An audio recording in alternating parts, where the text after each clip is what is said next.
time after that, I don't wanna let it soak up all that heat.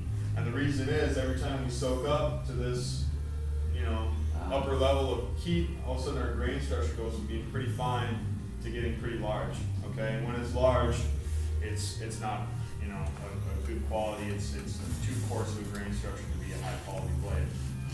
So, when we get it that high, which we need to, we're gonna be doing some serious forging on there, and that actually ends up packing that grain structure back down, because we're doing a bunch of serious hammering on it. Forging is the best process you can actually do. That's where the physics come in. That's where the physics come in. That's where the physical meets the, you know, the heat part of it. But And to we be really honest need to make with it- you, I taught Cody, but Cody's better on remembering the names of these certain molecules than I am. You know, he just is.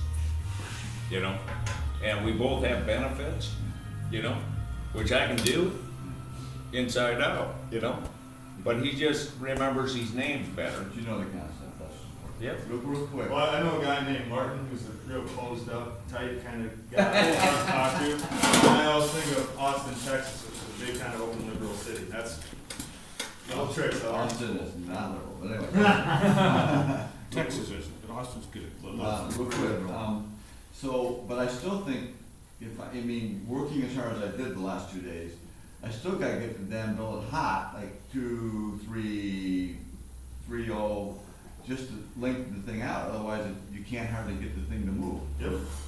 So I'm still supposed to be getting it hot like that. Oh, you need to, but then you're doing that serious forging on it, so at that point, that's controlling that grain structure and bringing it down. Let's say you were just letting your piece sit in there all day and get really hot for a long time, you just did a little bit of forging on there, that forging really won't matter a whole lot, because your grain structure is so large at that point. But you do some serious forging on there, and you're gonna bring it back down. And does the actual billet grow and shrink when you do this? A little bit, yeah, for sure. Wow. Just like, I mean, hot steel expands, Yeah. and when it's, you know, and then cools down, it shrinks a little bit. So do you recommend heating only a section that you're gonna be working on, or is it important to heat the whole thing and you work on a